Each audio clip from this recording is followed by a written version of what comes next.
Então, boa noite a todos. Estamos começando o nosso próximo encontro, né? Hoje a gente vai trabalhar o item 19, o self, a estrutura bipolar do ser humano e a questão da sombra. Aqui vai dar uma pincelada nisso tudo, né? A gente já se ocupou no introdutório da sombra, né? Então, de uma certa maneira, a gente já pôde ter essa oportunidade de vários encontros sobre a sombra, mas a sombra, como está sempre presente na nossa vida, é bom sempre dar uma olhadinha para ela, né? Dar uma atenção que ela merece, né? Então, a gente vai falar um pouquinho sobre essa questão da estrutura bipolar que Joana vai nos apresentar a partir da ideia do Jung. Vocês entenderam o que é essa estrutura bipolar?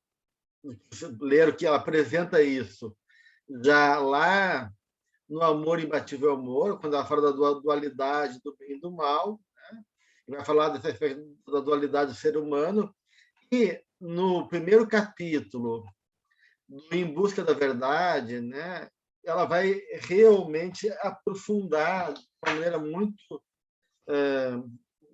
interessante, né? Ela vai, nesse capítulo 1, falar justamente sobre essa estrutura bipolar do ser humano, a luta contínua, olha, essa luta é contínua entre o ego e o self, e o item final do capítulo é a aquisição da totalidade. Então, eu gostaria de saber o que vocês entenderam sobre essa estrutura bipolar do ser humano. Alguém conseguiu ler? O que entendeu do que leu? Vânia? Sim, eu li sim, e eu fiquei bem tocada por esse ponto, porque essa questão de dentro de nós sempre ter essa polaridade, esses opostos, esse jogo de opostos, né?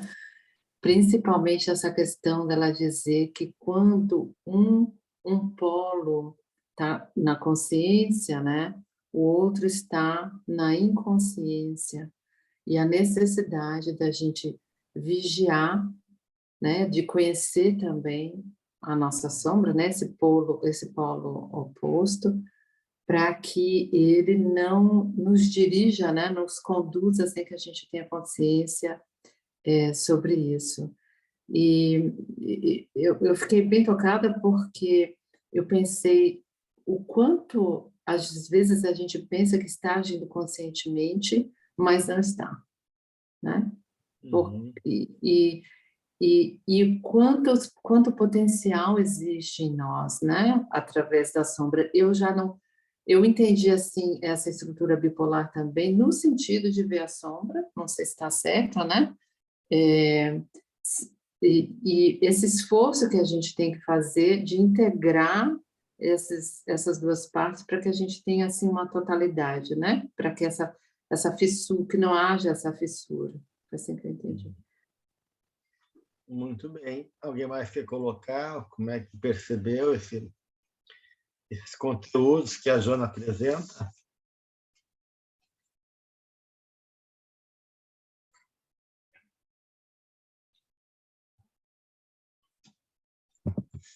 A Silvia, a Sara. Você pode ir na frente, Sara, se você quiser. Sara, pode começar. Você está no mudo, Sara. O teu microfone está desligado. Desculpe. Tá bom agora? Tá. Beleza. Para dar o que a Vânia falou aí por atrás, Gelson, o que ela disse aqui, que eu achei muito legal, que ela fala, vou falar nas minhas palavras que eu entendi, que não é para a gente se culpar, que a gente tem esses dois lados. E ela fala que é através da oração, exatamente, a oração, quando você está orando, está meditando, que às vezes passam cenas, Eu entendi isso, eu não sei se eu estou certa, que ocorrem pensamentos infelizes na oração, na meditação, mas é para a gente persistir nisso, e que não é para a gente se condenar, se julgar, porque tu pode estar orando e pensar uma coisa, poxa, eu estou numa prece, por que eu estou pensando isso? Por que vem essa cena na minha cabeça? Isso me chamou muita atenção, porque essa semana eu estava fazendo várias meditações e vinham cenas, e eu dizia, por que está vindo isso, se eu estou aqui tão concentrada? E eu adorei quando eu vi ela dizer isso, mas eu posso só terminar com uma coisa? Daí eu me lembrei que numa fala do Divaldo, ele falou sobre essas cenas há muito tempo que acontecia. E por que acontece isso? Sim. A gente já vai aprofundar um pouquinho sobre isso, né, Sara? Vamos ver o que a Silvia vai colocar, depois a gente vai entender um pouquinho mais tudo isso. Obrigada. Vou desligar o microfone. Silvia? Para mim, uma parte que todo o texto dessa semana é extremamente profundo e dá coisa para 10 anos de meditar e pensar. Mas uma coisa que eu achei importante para mim foi o fato da questão da sombra, de nós aceitarmos a sombra e não lutarmos contra ela. Que quando a gente luta, você começa a esconder, se esconde de si mesmo, e no fim, quando ele vem à tona, cria problemas seríssimos para a gente, físico e psicológico e tal. E isso que ela falou de você tentar se entrar dentro de si, se conhecer, e aceitar que a gente tem essa parte negativa, e aceitar, e quando você aceita, a gente consegue trabalhar com ela, consegue fazer dela um amigo, conhecer as dificuldades e modificar. E ela usa aqui uma sentença que ela diz, que nós precisamos identificar a sombra, aceitá-la e diluí-la na luz da amizade e do entendimento. E ela, então, dá aquela parábola de Jesus, do filho pródigo, que é incrível as conexões que ela faz, a análise da sombra dos dois, que eu achei maravilhoso, eu preciso realmente voltar a estudar aquilo com mais profundidade. E realmente é aquela luta que a gente tem, mas quando ela diz você aceitar e trabalhar com ela na luz da amizade e de ter a respeito para si mesmo, autorrespeito, a autoaceitação, a autoconsideração, é uma coisa muito difícil, porque geralmente quando a gente pensa na questão da sombra, a gente sempre acha que é uma coisa negativa, que é terrível, que você tem que lutar contra isso. E a Joana fala exatamente o contrário, que a sombra é parte da gente, é parte da nossa experiência milenar, da nossa alma, e que ela tem que ser entrada, tem que ser aceita, tem que ser integrada, que é a única maneira que a gente consegue chegar, mesmo na individuação, e muito mais que isso, ter aquela ideia cósmica, porque a Joana faz uma coisa que ela diz assim, que o ser humano acho que eu fiz tantas notas, sorry, que o ser humano é fadado a viver na luz, de ser luz, e isso ser solar. Eu acho isso muito importante, porque muitas vezes a gente tem a tendência não só a ver a gente mesmo, mas também de uma maneira negativa. E o que ela nos ensina é que a gente precisa ver, mesmo as coisas que são negativas, são positivas se a gente aceita e consegue trabalhar nelas. Então vamos pensar um pouquinho essas questões, depois eu dou a palavra para o Solito, só para mim não fugir meu pensamento aqui, depois eu passo para ti, tá, eu Solito, e para o Santiago também.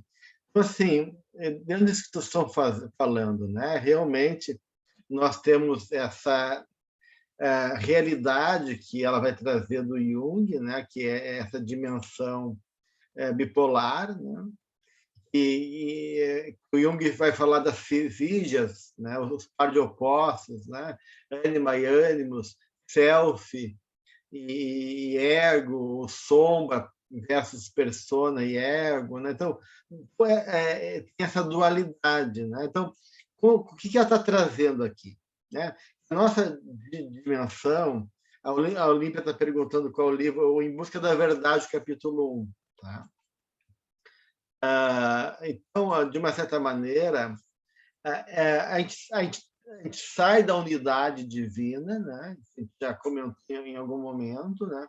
E quando a gente faz a consciência, que é simbolizado pelo fruto do bem e do mal, o fruto do conhecimento, né?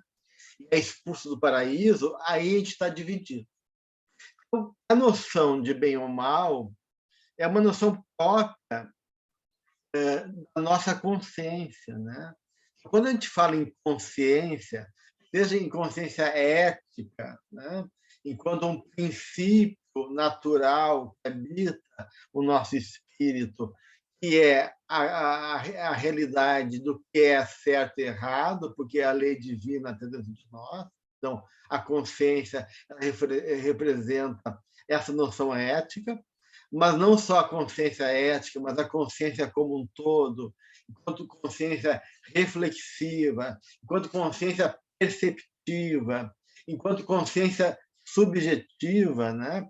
Ela também é parcial, limitada. Então, a Joana vai falar assim dessa dualidade inerente do ser humano, enquanto uma dimensão que é clara, né? Ligada ao campo da consciência, uma dimensão escura ligada ao inconsciente. Então, ela fala dessas duas polaridades, mas essa polaridade ligada em todo o padrão arquetípico da vida, né? Que já comentou, né? Porque para haver consciência tem que haver a dualidade. A dualidade é o princípio gerador da própria consciência, porque para ter o sim tem que ter um não, para ter um embaixo tem que ter um em cima, né? Para ter a direita tem que ter a esquerda. Então, de uma certa maneira, o que é o princípio, gera a possibilidade da consciência, que é o 2, e depois busca que para poder se despertar, se divide, reflete, né, a reflexão, né, se desdobra, né? Então a Joana fala desse espírito que é ainda fragmentário, né? Ele fala assim, espírito simples e ignorante que vai se desenvolvendo, né? Mas que tem uma natureza fragmentada ainda, uma natureza dividida, dissociada e dual. Então, a dualidade, né, fala dessa natureza do homem em conflito, do homem dividido, do homem ainda não integrado, né? Toda essa dimensão que pertence, né, do homem neurótico, né? Que a neurose é a divisão, né? Que pertence esse exercício de tensões internas no processo de nos conhecermos e gerar mais consciência ainda. Mas isso não é só dentro de nós. Isso participa também da dinâmica da vida, né? Então, o Jung vai falar, o Livro dos Espíritos vai falar, o André Luiz vai falar também, a polaridade masculina, feminina do espírito, né? Então, de uma certa maneira, a nossa natureza, espírito, matéria, dualidade, né? Então, de uma certa maneira, essa dualidade são aspectos de uma mesma realidade, né? Mas que é vivido, num primeiro momento, separado, para poder justamente ser melhor experimentado e gerar possibilidade de esse movimento de tensão. Tudo que é do ego é unilateral, gente. E unilateralidade é também divisão e polarização. Tá? Então, quando a gente fala, por exemplo, né, que o ego é unilateral, por quê? Porque a consciência não consegue perceber tudo. Ela não enxerga tudo, ela não abarca tudo. Então, o que eu olho eu vou dar luz para aquilo, mas eu estou deixando de lado um monte de coisa, né? Então, de uma certa maneira, né, a gente vai sempre, de uma certa maneira, dar ênfase a alguma coisa e negligenciar outra coisa. As consciências não conseguem abarcar tudo de uma vez. De uma certa maneira, também, do ponto de vista emocional, do ponto de vista dos nossos padrões, a gente vai identificar mais com o padrão. E, naturalmente, que outro padrão vai ficar esquecido, ou não reconhecido, ou mesmo reprimido, formando essa dualidade. Então, na medida que a gente se volta muito para um lado, né, o polo oposto ele é ativado também. Para quê? Para tentar gerar uma força de equilíbrio. Então, mas isso também é na física, assim, né? Na física, né? Tu põe uma pressão na parede e de uma força contrária da parede, na mesma proporção da força que eu faço para empurrar a parede. Porque a lei do universo, mais ou menos, dá dessa maneira, né, gente? Existe uma força de equilibração entre os opostos até integrar esses opostos. Isso se dá dentro da gente, né? Toda vez que tem uma atitude unilateral do ego, né, desencadeia uma reação interna, inconsciente, em oposição a essa atitude unilateral. Quanto mais unilateral for o eu, quanto mais o ego fica preso numa perspectiva apenas, numa polaridade, mais forte e mais ativa vai ser a outra polaridade, gerando essa luta interior que Joana nos coloca, esse conflito, né? Um consciente, outro inconsciente, né? E assim por diante, né? E assim também na própria tipologia nossa, né? Tem muito pensamento, o nosso sentimento vai ficar polarizado no inconsciente. Se a gente é muito sensação, a gente vai polarizar com a intuição e assim por diante. Então, essa dinâmica da polarização é natural, né? Que quando a gente tem, como a gente não se aceita, como a gente tem um esforço de se melhorar e acaba não reconhecendo um lado nosso mais sombrio, mais infantil, é natural que quando eu vou me concentrar, tendo focar na luz, no amor e na verdade, se eu paro a minha mente, né, para vem todo esse lado negligenciado, e daí ele vem se opondo. Então eu vou rezar, vem um pensamento ruim. Eu vou pensando uma coisa boa, né? Isso é muito comum nos processos dos transtornos obsessivos compulsivos, né? Na bipolaridade, né? Porque o toque que tem, justamente no transtorno obsessivo compulsivo, existe um medo do seu mundo interno, existe uma certa desconfiança dos seus sentimentos. Então, quem tem transtorno obsessivo compulsivo, ele acha que tem uma coisa ruim dentro dele, ele não acredita nele. Então, ele quer controlar com o pensamento as emoções, e quanto mais ele quiser controlar com o pensamento, né, naquela ideia que a gente fala no dito popular, quanto mais a gente reza, mais assombração aparece. Né? Por quê? Porque está havendo um falso juízo de ti mesmo. E aí, isso é oposto ao movimento que o João está colocando aqui, foi falado agora por último na Silvia, de estar em paz com a sombra, de aceitar a tua sombra e não combater ela, mas diluir, integrar. A Joana fala vários termos, né? Não deve ser combatida, mas diluída através da integração. Outro momento ela fala, né? E a gente poder buscar nossa totalidade, tem que se assumir a realidade que se é e administrando pela educação esses impulsos de prazer e desejo, assim por diante. Outro momento, né, ela fala de não ficar contra as imperfeições, né, mas identificá-la para mais reforçá-la, ou seja, conscientizar a sombra, né? Porque combater a sombra, lutar contra ela, seria uma perda de energia, um desgaste. Então, tem que reconhecer, aceitar, para poder se integrar, né? Então, e que isso envolve o que, segundo a Joana, uma atitude de amor a si mesmo, né? Ou seja, essa aceitação é uma atitude de amor a si mesmo. Então, de uma certa maneira, o que acontece do ponto de vista psicológico? Existe essa coisa da enantiodromia, tá? A enantiodromia é essa polarização que fica, né? Fica de um oposto ao outro, vai, de uma certa maneira, de um lugar para outro e não consegue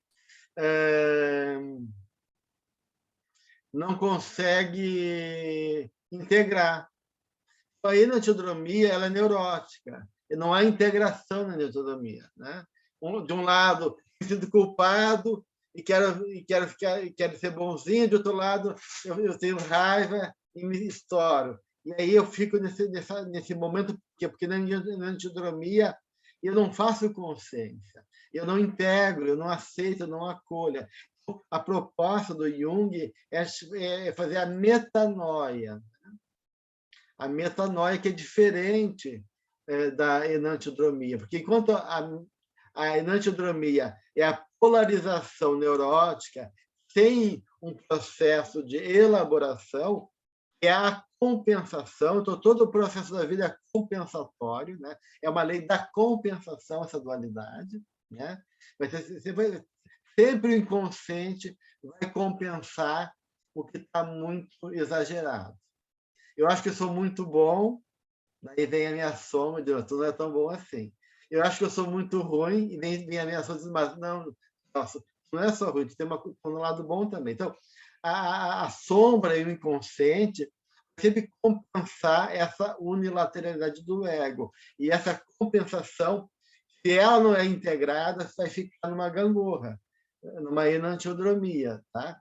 O que se quer, né, é justamente a metanoia.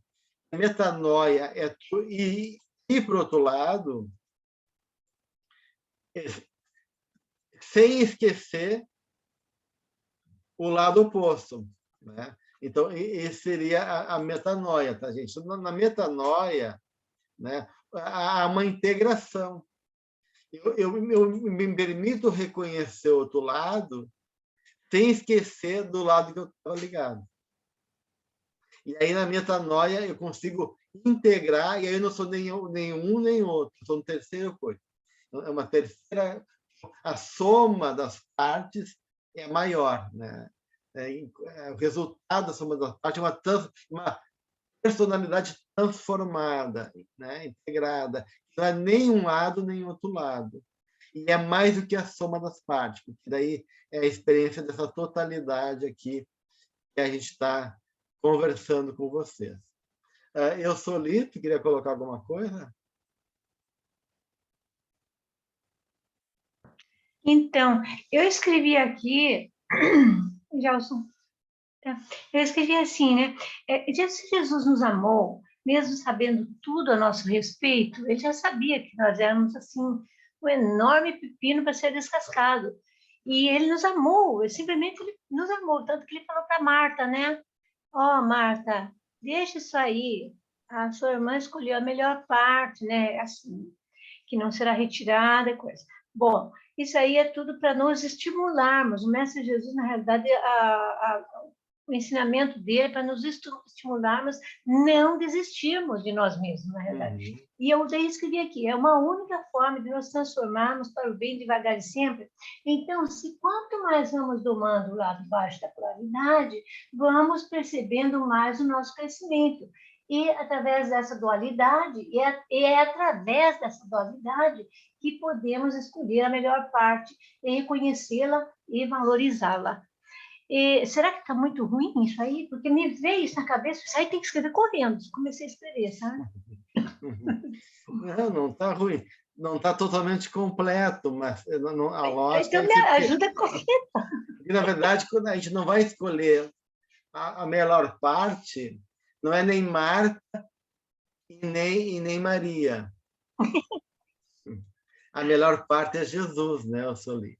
Isso. Então, Maria e Jesus representam dois aspectos nossos. Só que Maria ali tem a postura mais adequada, né? Porque ela realmente compreende o significado daquele momento especial e não fica presa nas coisas materiais como Marta, né?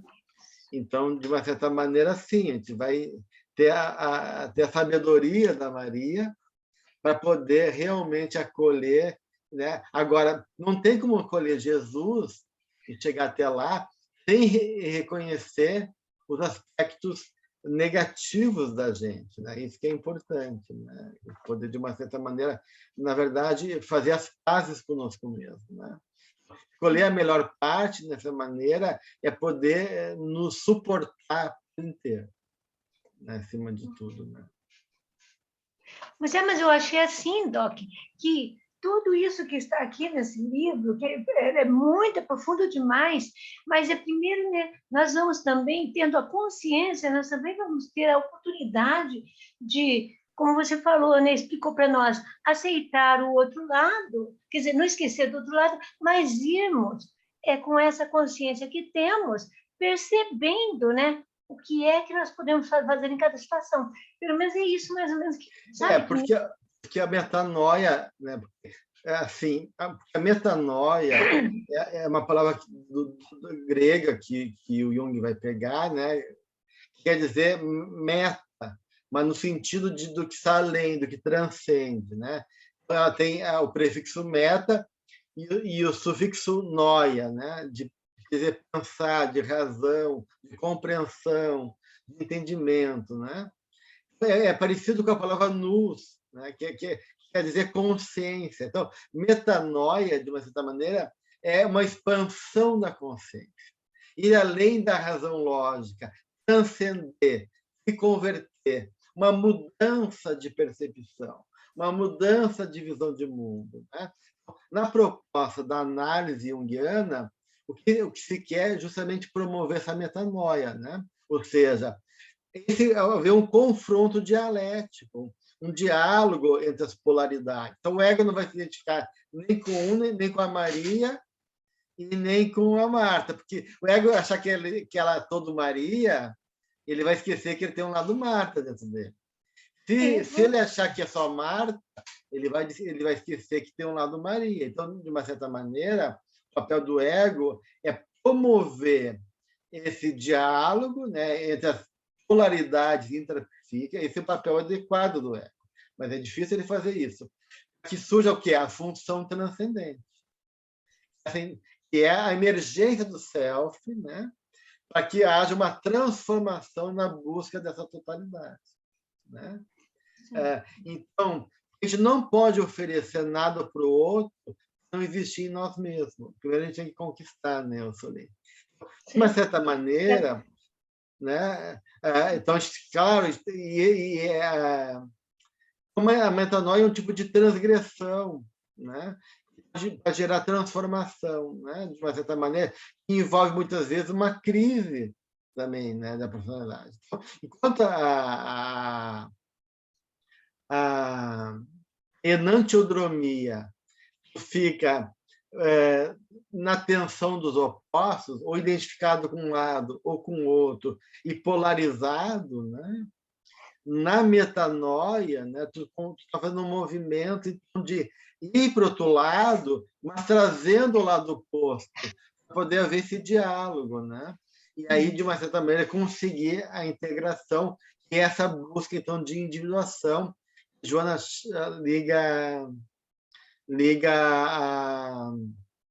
ao processo luminoso da personalidade também, né? Então, de uma certa maneira, essas duas coisas estão em jogo, né?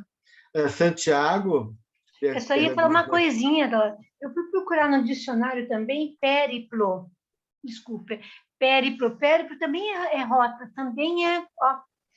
Também significa, né? Quer dizer, não perder a rota. Rota de navegação na rede. Aí, a enantiodromia é um termo do Heráclito, um termo grego do Heráclito, que é uma força em direção, movida em direção à outra, né? Nessa tensão de opostos, né? Então, essa diferença, né? Quando tu puxa uma corda, né? Uma corda, uma flecha, né? Ele dá o Heráclito dá essa imagem da flecha, né?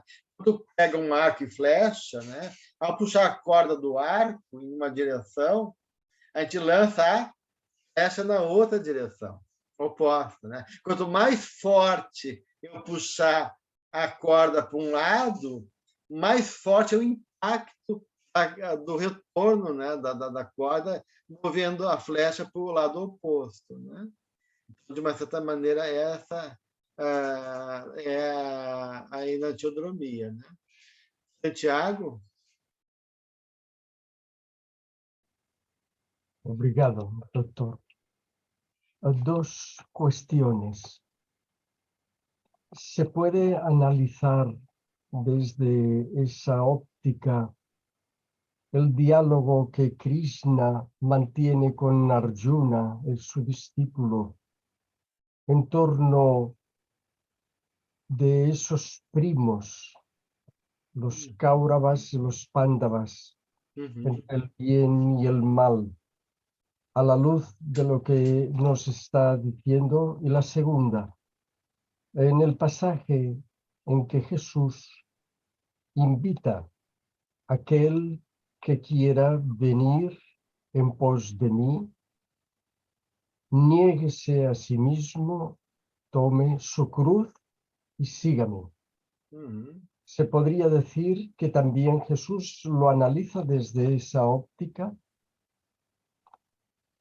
Sim, o primeiro exemplo, né, quando Arjuna tem que lutar contra seus familiares, amigos, né, ele reconhecer que tudo está dentro dele, né? Então, essa luta que Krishna está lá promovendo, incentivando a Arjuna a realizar, né, conscientizando a Arjuna, é a luta de todos nós, que é esse entrave, esse confronto, né, da nossa consciência com esses aspectos que muitas vezes a gente está identificado e não quer combater. Estou identificado com a preguiça, com o comodismo, com o meu orgulho, meu egoísmo. Eu não quero combater eles, né? Eu vou ter que combater os meus amigos e meus familiares, que são aspectos meus. Combater não é esquecer, não é negar, não é dissociar, é enfrentar esse diálogo onde eu tenho que aceitar que eles existem, mas eu não vou me identificar com esse lado meu, né? E aí vem essa proposta do Cristo que tu fala, né? Negar a si mesmo, de uma certa maneira, é o ego não pegar para ele, né? Negar a si mesmo, a gente não ter essa visão egóica, né? Não querer ficar preso no que é justamente transitório. Então, o ego nega a si mesmo, ou seja, eu não me identifico mais com as coisas do ego, né? E assumo minha cruz, eu assumo a experiência de estar no mundo, suportar a minha realidade, né? E aí eu consigo também fazer um trabalho de transformação, né? Então, tudo isso está em jogo, né, Santiago? Então, o negar a si mesmo é não ficar preso aos apelos do ego. Na enantiodromia, né, são vários opostos. O individual, o coletivo, a introversão, a extroversão, o eros, a vida e a morte, o espírito, a matéria, o ego, a sombra, a ânima, o ânimos, o instinto de um lado, o arquétipo do outro. Toda essa enantiodromia fala dessas polaridades da vida arquetípica, né? Mas o problema do ego é quando ele se apropria de um lado e esquece do outro. E aí fica esse jogo de tensão. Então, quando o ego consegue reconhecer que ele não é nem individual, nem coletivo, ele é os dois, né? Vai ter momentos que tu vai estar voltado para a vida coletiva, vai ter momentos que tu tem que estar voltado para a vida individual, tem momentos que tu vai extroverter, tu tem um lado masculino, tu tem um lado feminino, tu tem que dar conta dos dois. Ou seja, de uma certa maneira, né, na metanoia, tu vai assumir que esses dois lados te pertencem e vai suportar, está crucificado entre os opostos, né? A ideia da cruz como uma imagem, então, de estar, né, suportar os opostos, e suportar não é pender nem para um lado nem para o outro, é poder contar, é viver, reconhecer esses opostos de ti, para que nesse processo de tensão dos opostos, onde tu não está negando nada, reconhecendo cada parte tua, tu possa, então, gerar essa função transcendente, essa integração dos opostos, e a emergência do self, que vai trazer o quê? A resolução. A resolução não está nem no ego, nem na consciência, nem no inconsciente. Está no self. Esse terceiro não dado emerge desse processo de tensão, né? Gerando daí justamente essa integração, essa metanoia. Tá. Sara? Deu minha pergunta, esqueceu? Tá bom. Vânia? Então, você não respondeu. Ah, não? Não, mas deixa então. Não, eu achei que tinha respondido. Não, é que tu ficou na da Silvia, você ficou na da Silvia. Não, eu falou como fazer, né? Né? Tinha perguntado isso, né? Que às vezes para as lidar, imagens... Isso. lidar com essa imagem. É isso que eu falei. Não brigar com elas, aceitar elas. Tá. Tá? Obrigada. Né? Então, quando é o mesmo processo da meditação, né, Sara? Eu estou meditando. Qual é a orientação que todo processo de meditação dá? Em vez de tu ficar combatendo o pensamento negativo ou aquele outro pensamento que é desfavorável, inoportuno, tu não briga com ele, tu deixa ele ali. Tá. E foca com o que tu quer. Até eu estou pensando em luz, está vindo todos os diabinhos aqui, né? Uhum. Deixa ele aqui, não vou brigar com ele. Não, pode vir, né? Fica aí, mas pode ficar aí fazendo festa, correndo para um lado para o outro, e que eu vou ficar aqui, né? Continuando, focando no que interessa. Não vou brigar com esse lado, não vou perder energia com esse lado. Vou deixar vir. Sabe que ele vai vindo, esse lado vai se desgastando. Essa energia que estava lá, presa, vai sendo liberada, mas, de uma certa maneira, na medida que a gente não faz nada contra, ela vai se dissolvendo naturalmente. É aquilo que a gente está colocando ali. Aceita e observa. Né? Então, esse é o caminho. Tá? Obrigada. Vânia? Então, eu queria acrescentar um ponto aqui, que eu anotei aqui na minha conclusão, que essa questão da cruz me tocou bastante também como símbolo, né? Porque eu fiquei pensando, né? Como Jesus é modelo, e Jesus na cruz, no meio dessa cruz, né? Ele é aquele que integra esses opostos, ou seja, um modelo, é um símbolo, né, de integração. Aí eu fiquei pensando, essa consciência da bipolaridade, desse aspecto bipolar, né, em nós, me leva a essa frase, com Jesus o fardo é mais leve. Porque ter consciência dessa situação, de que isso é uma coisa inerente da nossa condição humana, né? Dá um alívio, né? Fica assim, bem mais assim, tipo assim, é isso? E me trouxe mais esse pensamento de que, então, naquele momento, né, como a Sara trouxe aí, se me vem determinados pensamentos, então, isso é uma ferramenta, um instrumento que me diz, tem isso em mim, e isso eu posso acolher também, eu sou, né? Eu posso ser sem essa questão do julgamento, né? Mais da percepção e menos do julgar. E isso me trouxe, assim, várias reflexões, assim, de alívio mesmo, né? No sentido de dar para relaxar. E a palavra relaxar apareceu várias vezes, né? Nas minhas reflexões, tipo assim, eu posso relaxar, o relaxar tem muito a ver com é uma coisa que está meio que na minha sombra, né? Assim, isso foi saindo, né? Eu fui entendendo mais ou menos aqui o assunto e foi saindo alguns temas, né, que estavam aí na sombra. O caminho é esse mesmo? De uma certa maneira, o que está em jogo aí é uma coisa que ela fala no Amor Imbatível Amor, do ser e do parecer, né?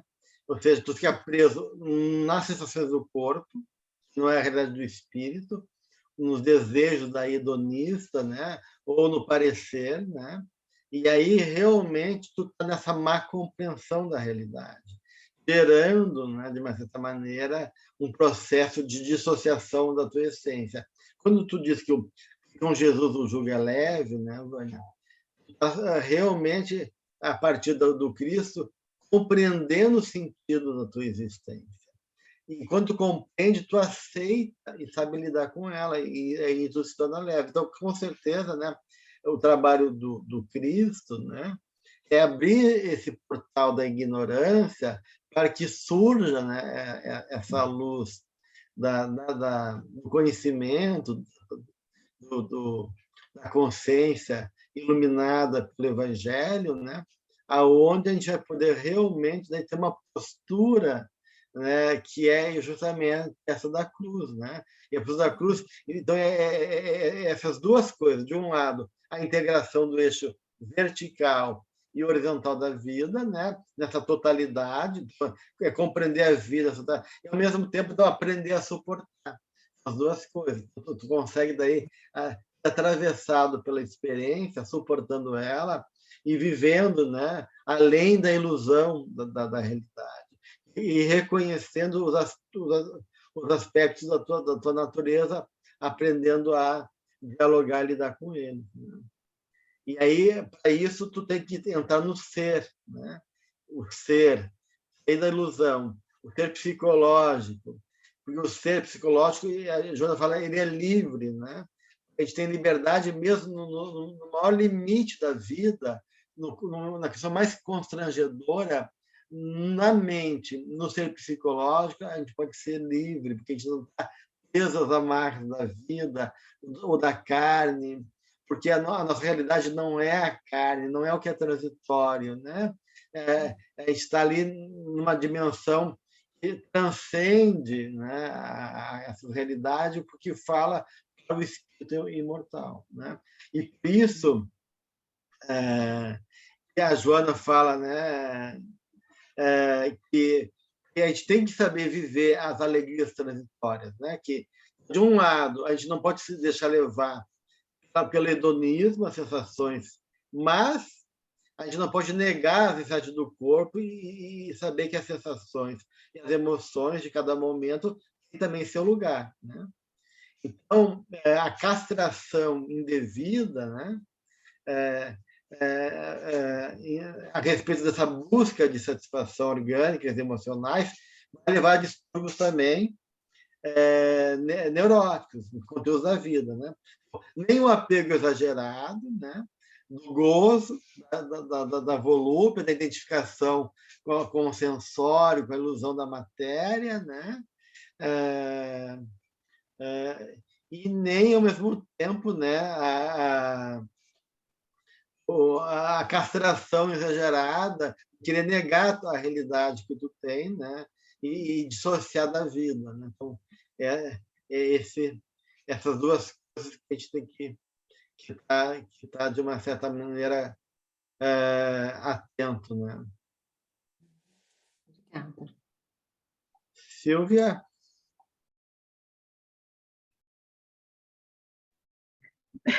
Eu estou pensando que depois de ter essa explicação, nem sei se eu tenho que voltar, porque eu ia perguntar. Porque, por exemplo, no momento de consciência, que ela fala, por exemplo, isso que é bem interessante da relação da gente com Jesus, fazer o nosso fardo mais leve, mas, ao mesmo tempo, o trabalho é nosso. Eu acho que nesse ponto momento de consciência, que a Joana faz uma coisa que eu acho extremamente importante no trabalho de autoconhecimento, ela diz que a função da mente é pensar, O hábito de pensar amplia as possibilidades de discernir.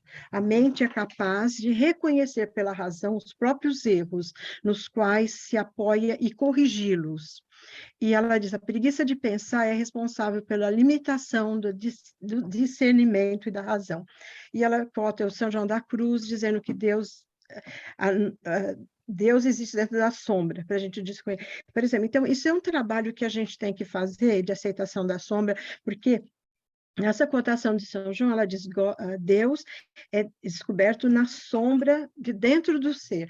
Quer dizer, então, esse trabalho de encontrar Deus dentro de nós, que depois ela também cota o reino que Jesus disse, o reino dos céus está dentro de nós, é um trabalho nosso. E eu acho que talvez, não sei se eu entendi bem o que ela quis dizer, mas um dos problemas que a gente briga com a nossa sombra e não aceita e rejeita um lado importante da nossa alma, é justamente porque a gente tem preguiça de fazer isso, porque demanda uma certa consciência, um certo esforço para chegar nisso, para aceitar ser irmã, ter amizade, ter carinho para esse ser que nós somos dentro de nós, que ela fala que a gente tem que ter também compaixão por nós e tudo. Quer dizer, e ela também cota, esse é uma das perguntas do Livro dos Espíritos, que o homem desenvolve por si mesmo naturalmente, e que ele nem todos progredir. E é interessante que o Jung tem uma cotação exatamente como essa, que o homem não progride como todo, mas são indivíduos dentro da humanidade e a força do inconsciente leva os outros. Exatamente a pergunta, a resposta do Livro dos Espíritos. Por exemplo, então, nesse sentido, seria, então, a gente descobrir esse ser e procurar dentro da profundeza da gente o Deus que existe dentro de nós. E como a gente faria isso? Quer dizer, com pensamento, pela razão. Que sugestão que você daria, Gelson? Isso, Silvia. Isso pode dar de várias maneiras, mas semana que vem, né, a gente vai continuar nesse assunto, a questão do bem e do mal, e essa questão da sombra, a gente vai entrar um pouquinho mais nela, né? E poder, de uma certa maneira, entender essa sombra de duas maneiras, né? Porque São João da Cruz ele tem um momento de angústia, né? A noite escura da alma não é um momento fácil, né? É um momento de incerteza total. Será que eu acho que eu estou na luz e estou nas trevas, né? Porque o mundo era contra ele, né? E ele está sendo julgado, né? Contra os próprios iguais dele, né? Como herege, como alguém. Então ele é combatido, né? Pela consciência coletiva. Chega um momento que parece que aquela certeza, aquele amparo espiritual some e ele é entregue sozinho com ele mesmo, né? É uma coisa que aconteceu com Teresa de Calcutá também, né? Ela viu Jesus na cruz e disse que ela ficou enternecida com a dor de Jesus e falou que ela queria sentir a solidão de Jesus. E Deus levou, né? Com a sombra. E aí ela falou que passou por anos da vida dela num processo. Quanto mais ela buscava o espiritual e buscava a conexão de Deus, mais ela se sentia sozinha e desamparada. E teve que suportar isso e se entregar a essa experiência. Então, de uma certa maneira, essa sombra aí, de um lado, é o que é de mais terrível em nós, mas é o que é também de mais divino, porque as duas coisas às vezes estão juntas, né? É o Deus em nós, sim, mas o Deus nosso pode vir do êxtase, do luminoso, com a sua faceta positiva, mas também com um lado terrível da experiência também. Então, as duas coisas estão juntas nesse processo. Quer dizer, então, isso, por exemplo, seria, não é uma questão da gente sentar e ficar meditando, mas uma questão da gente sair para o mundo e trabalhar e ajudar quem as pessoas precisam. Porque, por exemplo, na Noite Escura da Alma, de São João da Cruz, é claro, de manhã vem a luz. Então, esses exemplos que você deu da Mãe Teresa e tal, foram momentos, assim, da individuação deles, possivelmente, do momento que eles realmente, como disse a Joana, tá na luz solar, que é o lugar onde que a gente tem que... Quer dizer, não sou eu ainda, por milênia, mas é uma coisa vibrante, consciente, mas saindo da gente, indo em encontro com a humanidade. Seria uma coisa assim, um caminho? O caminho ele existe dois lados, né? Existe a interioridade, onde a meditação, o autoconhecimento e o processo de trabalho com o nosso mundo íntimo é fundamental, e, ao mesmo tempo, sair de nós, né? E ir para a vida e dar conta da realidade e participar do vale do sofrimento, desse processo. Então, as duas coisas, né, Silvia? Mas de uma certa maneira, não tem como haver individuação no comodismo, né? Então, porque tem que caminhar junto, né? Porque senão a gente vai para fora também e esquece todo esse lado que a gente tem, porque é uma espécie de fuga também, às vezes sair só ajudar os outros. Exatamente. Então, esse cuidado que a gente tem que ter. Aí que está a enantiodromia, a gente fica só num lado, daí esquece do outro lado, né? Então a gente tem que contemplar sempre os dois aspectos da realidade, né? A Olímpia está perguntando se esses conteúdos emergem do inconsciente. Sim. Essa oposição está entre a consciência e o inconsciente. Então, a unilateralidade do ego vai ter um movimento de oposição a partir do inconsciente. Eu tenho que entrar lá na aula da mansão, então a gente vai ter que encerrar agora, mas semana que vem a gente continua, tá? Em cima desse assunto, tá bom? Alguém faz a prece de encerramento?